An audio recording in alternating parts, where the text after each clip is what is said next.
இந்திய அரசியல் வரலாற்றில் ஒரு மாநிலத்தில் இருக்கும் ஆட்சி செய்யும் ஒரு கட்சியினுடைய அழைப்பை ஏற்று இத்தனை இயக்கங்கள் கட்சிகள் வந்திருப்பது இக்கூட்டத்தின் மாபெரும் சிறப்பு. எங்கள் அழைப்பை ஏற்று வருகை தந்துள்ள உங்கள் அனைவரையும் முதலில் வருக வருக என வரவேற்கிறேன். பல்வேறு மாநிலங்களின் முதலமைச்சர்கள், துணை முதலமைச்சர்கள், தேசிய மற்றும் மாநில கட்சிகளின் தலைவர்கள், பிரதிநிதிகள், அமைச்சர்கள், நாடாளுமன்ற உறுப்பினர்கள் வருகை தந்திருக்கிறீர்கள். இந்திய ஜனநாயகத்தை காக்க நாம் அனைவரும் ஓரணியில் திரண்டிருக்கிறோம் என்பதை இந்தியாவுக்கு உணர்த்துவதாக உங்களது வருகை அமைந்திருக்கிறது. இந்திய ஜனநாயகம் மற்றும் கூட்டாட்சி ஆகியவற்றை காக்க நாம் ஒன்று கூடியிருக்கிறோம். இந்த முன்னெடுப்பில் இணைந்துள்ள அத்தனை பேருக்கும் நன்றி. பல்வேறு மாநிலங்களில் இருந்து நாம் ஒன்று கூடியிருக்கிறோம். நமது நாட்டில் உள்ள ஒவ்வொரு மாநிலமும் ஒவ்வொரு வகையில் தனித்தன்மை கொண்டது.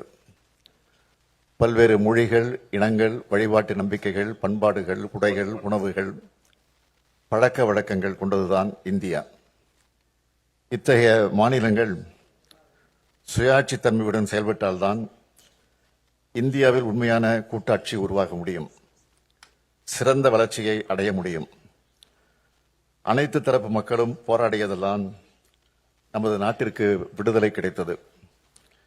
இதனை உணர்ந்துதான் இந்திய அரசியலமைப்பு சட்டத்தை வகுத்த மேதைகள் இந்தியாவை கூட்டாட்சி கொண்ட ஒன்றியமாக கட்டமைத்தார்கள். பல்வேறு காலகட்டங்களில் இந்த கூட்டாட்சி தன்மைக்கு சோதனை வந்தாலும் அதனை ஜனநாயக அமைப்புகள், இயக்கங்கள் தடுத்து வந்துள்ளன. அத்தகைய சோதனையும் ஆபத்தும் தான் இப்பொழுதும் வந்துள்ளது.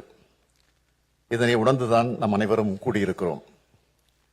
என்னை பொறுத்தவரையில் இந்திய கூட்டாட்சியை காக்கும் வரலாற்றின் மிக மிக முக்கிய நாளாக இந்த நாள் அமையப் போகிறது. தொகுதி மறுசீரமைப்பு பற்றி நான் உங்களுக்கு அதிகமாக விளக்க வேண்டிய அவசியமில்லை.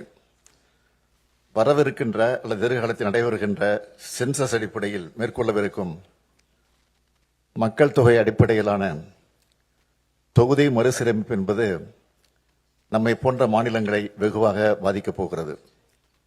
மக்கள் தொகையை பல்வேறு சமூக நலத்திட்டங்கள் மூலமாக கட்டுப்படுத்திய நம்மை போன்ற மாநிலங்கள் அதன் காரணமாக நாடாளுமன்ற தொகுதியின் எண்ணிக்கையில் நமது பிரதிநிதித்துவத்தை அதிகம் இழக்க நேரிடும். எனவேதான் இதனை நாம் கடுமையாக ஆணித்தரமாக எதிர்க்க வேண்டிய காலகட்டத்தில் இருக்கிறோம். தற்போதைய மக்கள் தொகை அடிப்படையில் தொகுதி மறுசீரமைப்பை ஏற்றுக்கொள்ள முடியாது என்பதில் நாம் அனைவரும் உறுதியாக இருக்க வேண்டும். இங்கே இருக்கும் ஒவ்வொரு மாநிலமும் பயனுள்ள மக்கள் தொகை கட்டுப்பாட்டின் மூலம் குறிப்பிடத்தக்க முன்னேற்றத்தை காட்டியுள்ளன. இத்தகைய மாநிலங்களை தண்டிப்பதாக இந்த நடவடிக்கை இருக்கப் போகிறது. மக்கள் பிரதிநிதிகளின் எண்ணிக்கை குறைவதன் மூலமாக நமது எண்ணங்களை சொல்வதற்கான வலிமை குறைகிறது. இந்த ஆண்டு காலமாக மணிப்பூர் மாநிலம் பற்றி எரிகிறது. 2 ஆண்டு காலமாக மணிப்பூர் மாநிலம் பற்றி எரிகிறது. அதனால் நீதிக்கான அவர்களின் குரல்கள் புறக்கணிக்கப்படுகின்றன. ஏனென்றால் நாட்டின் கவனத்தை ஈர்க்க அவர்களுக்கு அரசியல் வலிமை இல்லை.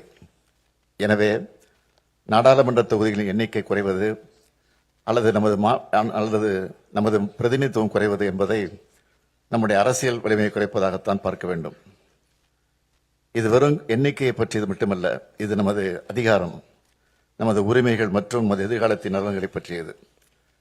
பிரதிநிதித்துவம் குறைந்து வருவதால் நமது மாநிலங்கள் நமக்கு தேவையான நிதியை பெறுவதற்கு கூட போராட வேண்டி வரும். நமது விருப்பமில்லாமல் நமக்கான சட்டங்கள் வடிவமைக்கப்படும். நமது மக்களை பாதிக்கும் முடிவுகள் நம்மை அறியாதவர்களால் எடுக்கப்படும். பெண்கள் அதிகாரம் அடைவதில் பின்னடைவுகளை சந்திப்பார்கள். மாணவர்கள் முக்கிய வாய்ப்புகளை இழப்பார்கள். உழவர்கள் ஆதரவின்றி பின்தங்குவார்கள்.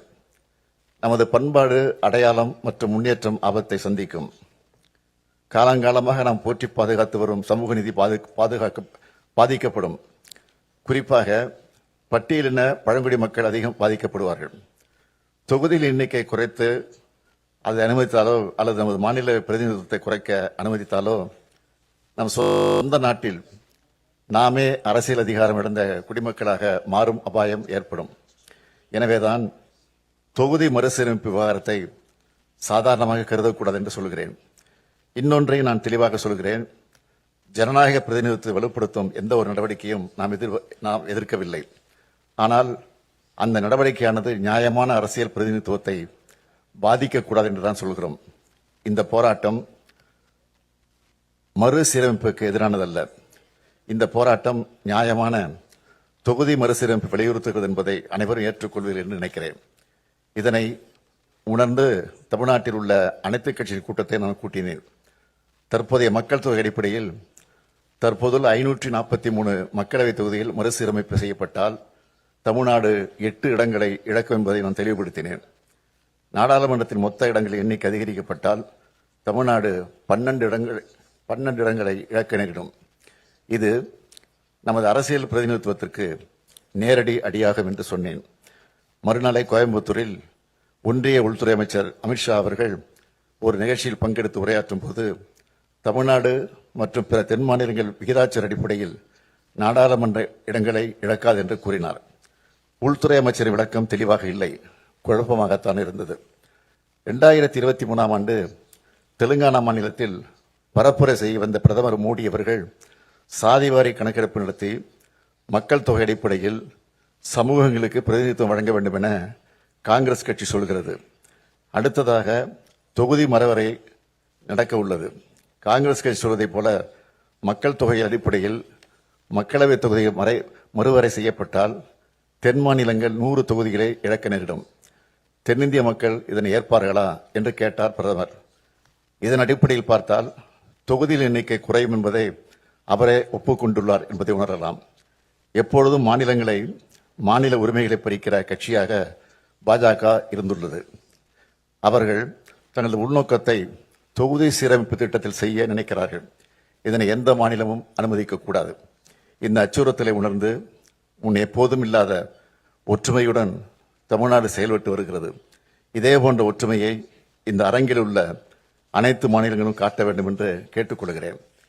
இந்த கூட்டு நடவடிக்கை குழு கூட்டத்தில் விவாதிக்கப்பட்டு நிறைவேற்றப்பட வேண்டிய தீர்மானங்கள் குறித்த உங்கள் மதிப்புமிக்க பரிந்துரைகளை பகிர்ந்து கொள்ள அனைவரையும் நான் கேட்டுக்கொள்கிறேன். இந்த குழுவிற்கு நியாயமான தொகுதி மறுசீரமைப்புக்கான கூட்டு நடவடிக்கை குழு என்று பெயரிட நான் முன்மொழிகிறேன். நாம் தொகுதி மறுசீரமைப்புக்கு எதிரானவர்கள் அல்ல, நியாயமான தொகுதி மறுசீரமைப்புக்கு ஆதரவானவர்கள் என்பதே இந்த பெயரே சொல்லும். ஒரு நாள் நாம் கூடி ஆலோசித்து தீர்மானம் நிறைவேற்றுவதில் மட்டுமே இந்த போராட்டம் முடிவடைந்துள்ளது. உரிமையை நிலைநாட்டிட தொடர் நடவடிக்கை மேற்கொள்ள வேண்டியது மிக அவசியம். ஒன்றிய அரசை வலியுறுத்துவது ஒரு பக்கமும், இன்னொரு பக்கம் இது குறித்து மக்களிடம் விளக்கிட, மக்களிடையே விழிப்புணர்வை ஏற்படுத்திட இந்த கூட்டு நடவடிக்கை குழு மிக அவசியம் என்றே கருதுகிறேன். நமது அரசியல் ரீதியான எதிர்ப்பை சட்டபூர்வமாக எப்படி நடத்துவது என்பது குறித்து அனைவரும் ஆலோசனை வழங்குமாறு கேட்டுக்கொள்கிறேன். அரசியல் மற்றும் சட்ட நடவடிக்கைகளை வரையறுப்பதற்காக வல்லுநர்களின் குழுவை அமைக்க நான் முன்மொழிகிறேன். ஒட்டுமொத்த முன்மொழிவுகள் குறித்த தங்கள் கருத்துக்களை பகிர்ந்து கொள்ளுமாறு அனைவரையும் கேட்டுக்கொள்கிறேன்.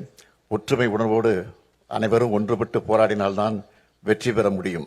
எந்த சூழலிலும் நமது பிரதிநிதித்துவம் குறைய விடக்கூடாது என்ற உறுதியோடு போராடுவோம். நியாயமான தொகுதி மறுசீரமைப்பு அடையும் வரை நாம் இணைந்து போராடுவோம். எங்களது அழைப்பை ஏற்று வருகை தந்துள்ள மாநில முதலமைச்சர்கள், துணை முதலமைச்சர்கள், அரசியல் தலைவர்கள், நாடாளுமன்ற உறுப்பினர் அனைவருக்கும் மீண்டும் எனது நன்றியை தெரிவித்துக் கொள்கிறேன். நன்றி, வணக்கம்.